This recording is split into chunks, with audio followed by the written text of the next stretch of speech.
Friends, Rocky लो classes में आप सभी का फिर से स्वागत है। तो आज अपन बात करेंगे आईपीसी के सेक्शन 376 बलात्कार के बारे में कि बलात्कार किसे कहते हैं, कब बलात्कार कहा जा सकता है, कि कब आपसी संबंध से आपसी रजामंदी से बनाया गया संबंध कब कहलाएगा। ये सभी आपके डाउट्स आईपीसी का सेक्शन 376 पढ़ने के बाद क्लियर हो जाएंगे। मेरे को लगता है सभी आपके ऑल डाउट्स क्लियर हो जाएंगे। तो आईपीसी का सेक्शन 376 को सामाजिक दृष्टि से देखें तो ये बहुत ही घिनौना अपराध है। सामाजिक दृष्टि से घिनौना अपराध है और कानून की दृष्टि से भी क्या है, बहुत ही घिनौना अपराध है। इसीलिए क्या है कि कानून एक तरीके से जो भी ये कार्य जो करता है, ये कृत्य कार्य करता है कोई भी एक्यूज्ड, उसलिए कानून में उसके लिए क्या है, कड़ी से कड़ी सजा का प्रावधान किया गया है। चलिए अब अपन देखते हैं आईपीसी की सेक्शन 376 को डीपली से चर्चा करेंगे। आईपीसी का सेक्शन 376 कहता है कि किसी भी महिला के साथ बलात्कार करने के आरोप पर आईपीसी की धारा 376 के तहत मुकदमा चलाया जाता है। अपराध सिद्ध हो जाने पर दोषी को न्यूनतम 7 साल की और अधिकतम 10 साल की कड़ी से कड़ी सजा दिए जाने का प्रावधान है। इसके अलावा दोषी पर अदालत जुर्माना भी लगा सकती है। पत्नी से बलात्कार करने पर भी होगी सजा। अगर किसी व्यक्ति ने उस महिला के साथ बलात्कार किया है जो उसकी पत्नी है और उसकी आयु 12 साल से कम नहीं है तो आरोपी से आरोप सिद्ध हो जाने पर दोषी को 2 साल की सजा हो सकती है या उस पर जुर्माना भी लगाया जा सकता है। ये कोई जरूरी नहीं है भाई 2 साल की सजा ही हो, उस पर जुर्माना भी लगाया जा सकता है कोर्ट के द्वारा। कई मामलों में अदालत पर्याप्त और विशेष कारणों से सजा की अवधि को कम भी कर सकती है। अब बात करते हैं धारा 375 की। धारा 375 किसको परिभाषित करती है? रेप को डिफाइन करती है, अदालत परिभाषित करती है। जब कोई पुरुष किसी महिला के साथ उसकी इच्छा के खिलाफ संभोग करता है तो उसे बलात्कार कहा जाता है। एग्जाम में क्वेश्चन आता है कि बलात्कार की डेफिनेशन लिखो। तो बलात्कार की डेफिनेशन ये है कि जब कोई पुरुष किसी महिला के साथ उसकी इच्छा के खिलाफ संभोग करता है तो उसे बलात्कार कहा जाता है। किसी भी कारण से संभोग क्रिया पूरी न हुई हो तब भी उसे कानूनन बलात्कार ही कहा जाएगा। अगर किसी भी कारणवश संभोग क्रिया पूरी न होती है तो उसे तब भी कानूनन क्या माना जाएगा? रेप ही माना जाएगा। इस अपराध को अलग अलग हालात और अलग अलग कैटेगरी के हिसाब से इसे धारा 375, 376, 376 ए, 376 बी, 376 सी, 376 डी के रूप में बांटा गया है। मतलब कि इसके अलग अलग सबसेक्शन में इस धारा को परिभाषित धारा का विवरण है। क्या कहती है धारा 375? अगर कोई भी पुरुष किसी महिला की इच्छा के खिलाफ उसकी सहमति के बिना या उसे डरा धमकाकर या उसका नकली पति बनकर या दिमागी रूप से कमजोर या पागल महिला को धोखा देकर और उसके शराब या दूसरे नशीले पदार्थ के होश में नहीं होने पर उसके साथ संभोग करता है तो यह बलात्कार माना जाएगा। अगर महिला क्या है, नशे में है, शराब के नशे में है, उसको पता नहीं है, ऐसी स्थिति में कोई व्यक्ति उसके साथ संभोग कार्य करता है तो वह क्या कहा जाएगा? बलात्कार कहलाएगा। अगर महिला 16 साल से कम उम्र की है तो उसकी सहमति या बिना सहमति से होने वाला संभोग भी बलात्कार ही कहेगा। मान लीजिए कोई लड़की या महिला 16 साल से कम उम्र की है और उसकी सहमति हो या नहीं हो और ऐसी स्थिति में उसके साथ जब ये बलात्कार, ये रेप का कार्य किया जाता है, संभोग कार्य किया जाता है तो वह क्या कहलाएगा? बलात्कार ही कहलाएगा। लेकिन इसमें ध्यान रखना 16 साल से कम होनी चाहिए।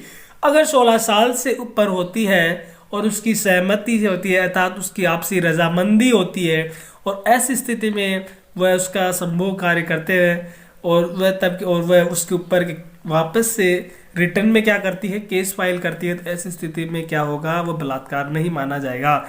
यह अपन आगे देखेंगे।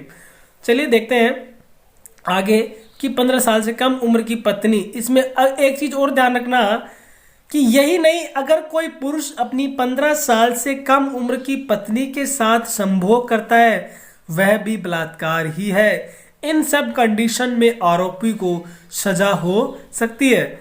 सबसेक्शन 2 के अंदर यह बताया गया है कि कोई भी पुलिस अधिकारी या लोक सेवक अपने पद और सरकारी शक्तियों का फायदा उठाकर अपनी जूनियर महिला अधिकारी या कर्मचारी के साथ संभोग करेगा तो वह भी बलात्कार ही माना जाएगा। यह कानून जेल, सरकारी दफ्तर, बाल महिला सुधार गिरोह पर भी लागू होता है। सभी दोषियों की कठोर कारावास की ज़्यादा से ज़्यादा सजा हो सकती है जिसकी अवधि 10 वर्ष से कम नहीं है। चलिए आगे देखते हैं। कोई लड़का और लड़की आपसी संबंध बनाते हैं तो क्या वह बलात्कार की कैटेगरी में आता है या नहीं। इस पर हम 2 केस देखेंगे जिससे आपको साफ हो जाएगा कि वह बलात्कार है या नहीं। अपन अब 2 केसेस देखेंगे। अगर कोई लड़का और लड़की आपसी सहमति से संबंध बनाते हैं तो वह बाद में उनका रिलेशन टूट जाता है, सामान्य सी बात है। तो उस स्थिति में क्या वह बलात्कार, कोर्ट बलात्कार मानेगा या नहीं, यही अपन 2 केसेस के अंदर समझने की कोशिश करेंगे। इसमें पहला केस है बॉम्बे हाई कोर्ट में आया हुआ है। बॉम्बे हाई कोर्ट ने अपने आदेश में कहा है कि अगर कोई बॉम्बे हाई कोर्ट ने अपने आदेश में कहा है कि अगर कोई पढ़ी लिखी और 18 साल से बड़ी लड़की आपसी सहमति से सेक्सुअल संबंध बनाती है तो रिश्ते खराब होने के कारण वह रेप का आरोप नहीं लगा सकती है। कोर्ट ने यह भी कहा है कि समाज में यौन संबंध को सही नहीं माना जाता है। फिर भी अगर कोई महिला यौन संबंध के लिए ना नहीं कहती है तो फिर उसे सहमति से बनाया गया संबंध माना जाएगा। कोर्ट ने एक युवक की याचिका पर एंटीसिपेटरी बेल की सुनवाई के समय यह बात कही। उस याचिका के मुताबिक 24 साल की एक लड़की के साथ रिलेशनशिप में था। इस दौरान उन दोनों के बीच में यौन संबंध बने और युवक ने युवती से शादी का वायदा भी किया था, लेकिन साल के आखिर में वह अपने वायदे से मुकर गया और दोनों का रिलेशन टूट गया। इसके बाद उस युवती ने अपने पहले प्रेमी पर रेप का आरोप चार्ज कर दिया और उसने आरोप लगाया कि रिलेशनशिप के दौरान वह प्रेग्नेंट भी हो गई। तब युवक ने उस पर अबॉर्शन के लिए दबाव डाला। कई बार उस युवक ने उस महिला की आर्थिक मदद भी की। गिरफ्तारी के डर से उस युवक ने हाई कोर्ट की शरण ली। युवती के वकील ने आरोपी की याचिका का विरोध करते हुए कहा कि उसने शादी का वायदा करके युवती से शारीरिक संबंध बनाए, इसीलिए उसे रेप मानना चाहिए। भाई क्यों मानना चाहिए? युवती के वकील ने भाई जो विपक्ष है उसको एक विपक्ष में कहते हुए क्या कहा कि भाई युवती को झांसा दिया था शादी का, किसने? युवक ने, तो इसको रेप मानना चाहिए। लेकिन सुने बॉम्बे हाई कोर्ट के जस्टिस भटकर की बात, उन्होंने क्या कहा? लेकिन जस्टिस भटकर ने युवती की याचिका खारिज कर दी। उन्होंने कहा कि इसे रेप नहीं माना जा सकता है। आप पढ़ी लिखी हैं, आप यौन संबंध के लिए मना कह सकती थी, लेकिन जब आपने ना नहीं कहा तो इसे आपसी सहमति से बनाया गया संबंध माना जाएगा। जब महिला पढ़ी लिखी समझदार है तो वह ना कह सकती थी। अगर वह ना नहीं कहती है तो तब वह आपसी रजामंदी से बनाया गया संबंध कहलाएगा और यह बलात्कार की कैटेगरी में नहीं आएगा। को क्या बात है, कितनी शानदार बात कही है को जस्टिस भटकर ने कि अगर महिला पढ़ी लिखी है और वह एक तरीके से माइनर नहीं है और वह 18 साल की है, तब ऐसी स्थिति में वह महिला और जो भी लड़की है मना कर सकती थी, लेकिन उसने उस समय मना नहीं किया और बाद में रिलेशन टूटने के बाद मना करती है तो कोर्ट ने उसकी याचिका को खारिज कर दिया, क्योंकि संबंध बलात्कार की कैटेगरी में नहीं माना जाए। कोर्ट ने साफ मना कर दिया। आगे देखते हैं। ऐसा ही एक दूसरा मामला सामने आया। एक महिला ने अपने प्रेमी पर आरोप लगाया कि शादी का झांसा देकर वह उसके साथ लंबे समय से बलात्कार करता रहे, लेकिन जब विवाह की बात आई तो अपनी किसी और को जीवन साथी बना लिया। इन सब से परेशान होकर पीड़ित महिला ने अपने पहले प्रेमी पर आईपीसी की धारा 376 के तहत बलात्कार और धारा 420 के तहत धोखाधड़ी का आरोप लगाया है।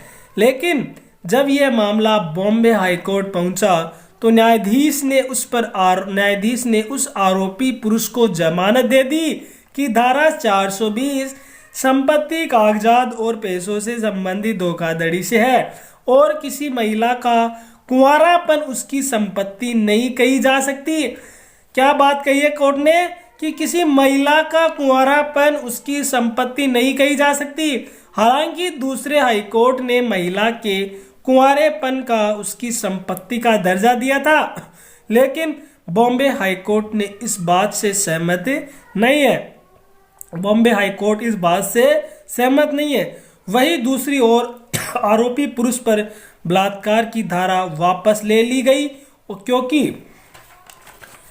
क्योंकि न्यायालय के फैसले के अनुसार विवाह से पहले दोनों ने आपसी सहमति से संबंध बनाए थे।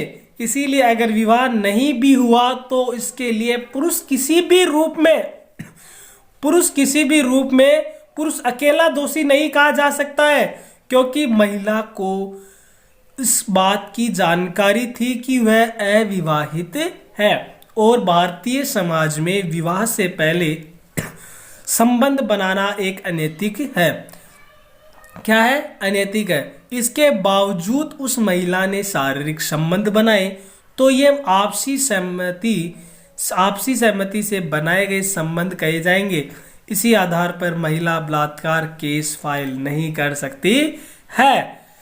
तो इस सेक्शन में इतना ही कहा गया है। मेरे को लगता है कि आप सभी के सभी डाउट्स क्लियर हो गए होंगे। रेप किसे कहते हैं, रेप की सजा कितनी है, और शादी से पहले रिलेशनशिप में रहते हैं तो कुछ स्थिति में रेप कब कहलाएगा, और बीवी के साथ संबंध बनाते समय कब रेप कहलाएगा। ये सभी डाउट्स आपके क्लियर हो गए होंगे। Thank you so much Rocky law classes से जुड़ने के लिए। Have you next time.